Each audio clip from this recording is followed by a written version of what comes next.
The Mother Road, the story of Route 66. Close your eyes and picture it. A two-lane blacktop stretching to the horizon. A neon sign buzzing to life as the sun goes down. The smell of a diner's coffee drifting through an open car window. For millions of Americans, that picture has a name: Route 66. This year, in 2026, Route 66 turns 100 years old. So there's no better time to ask, how did one simple highway become the most famous road in the world? A nation without roads. To understand why Route 66 mattered, you have to picture America in the early 1920s. The automobile had arrived, but the roads hadn't caught up. Outside the big cities, there was no real highway system, just a patchwork of dirt paths that turned into rivers of mud when it rained. Driving across the country wasn't a vacation, it was a gamble. A trip that should have taken days could swallow weeks, and more than one traveler ended up axle-deep in a creek somewhere in the middle of nowhere. An Oklahoma highway commissioner named Cyrus Avery believed there had to be a better way. He pushed for a highway that would cut diagonally across the country, linking small towns to big cities and giving the heartland a direct route to both Chicago and the Pacific coast. On November 11th, 1926, his vision became official. U.S. Route 66 was born. It stretched 2,448 miles from Chicago, Illinois, all the way to Los Angeles, California, crossing 8 states along the way: Illinois, Missouri, Kansas, Oklahoma, Texas, New Mexico, Arizona, and California. But here's something most people don't realize. When Route 66 opened, less than a third of it was actually paved. The rest was gravel, brick, or simply graded dirt. It would take another decade before the entire road was finished. The road of flight. Route 66's first great test came sooner than anyone expected.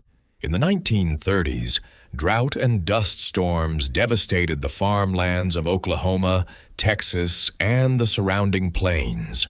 Topsoil that had taken generations to build simply blew away, turning once fertile farms into land that couldn't grow anything at all. Families who had lost everything loaded up whatever they could carry. Furniture strapped to the roof, children packed into the back seat, and headed west, chasing the promise of work picking crops in California's fields. Historians estimate that roughly 210,000 people made that journey down Route 66 during the Dust Bowl years. It was author John Steinbeck who gave the highway its lasting nickname. In his 1939 novel about that migration, he described it as the road of flight for people fleeing dust and shrinking land. The name stuck, and Route 66 has been known as the Mother Road ever since. For the families who traveled it, the road wasn't romantic, it was survival. But it planted something important: the idea that this highway connected ordinary Americans to a better life somewhere down the line. That idea would shape everything that came next. The Golden Age. After World War II, everything changed. Soldiers came home, the economy boomed, and for the first time, millions of American families could afford a car and a little time off. The road trip was born, and Route 66 became its stage.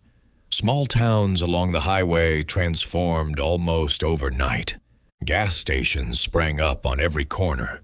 Motor courts, what we'd now call motels, offered a bed and a hot shower to weary drivers. Diners served up burgers and pie to families who'd been in the car since sunrise. And to catch the eye of a passing driver, business owners turned to something new and irresistible: neon. Giant glowing signs shaped like arrows, teepees, and jackrabbits lit up the desert night. Roadside attractions competed for attention with anything they could dream up.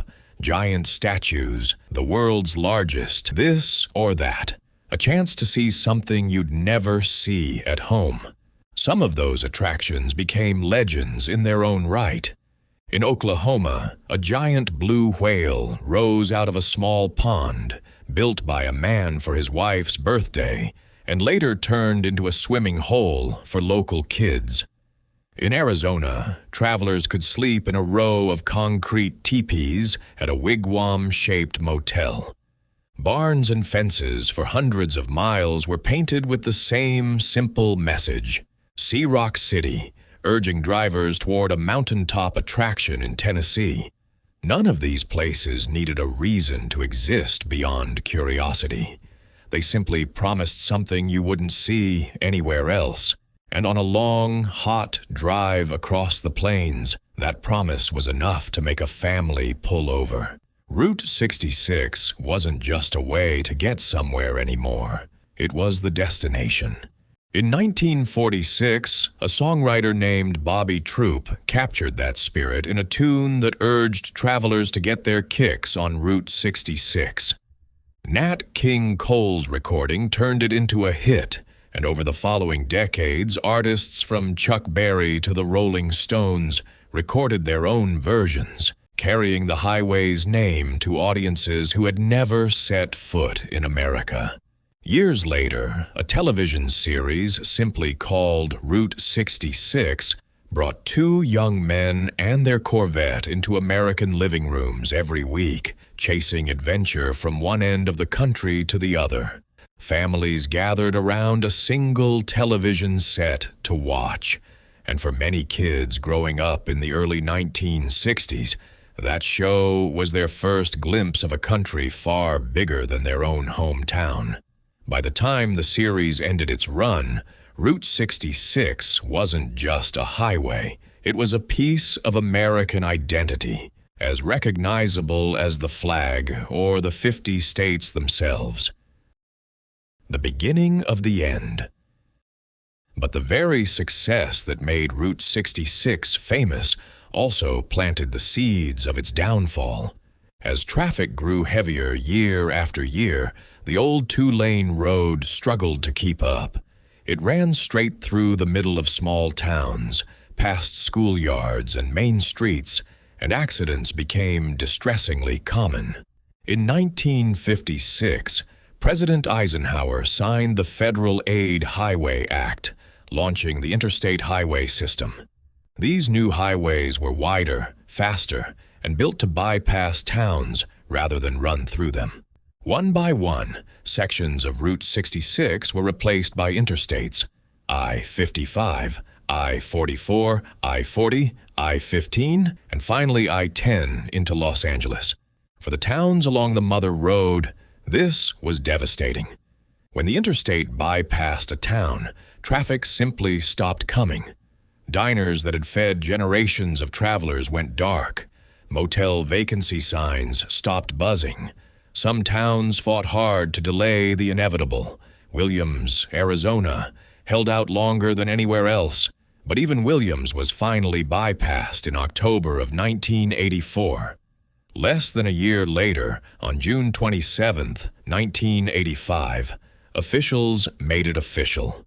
Route 66 was decommissioned. Its shields came down.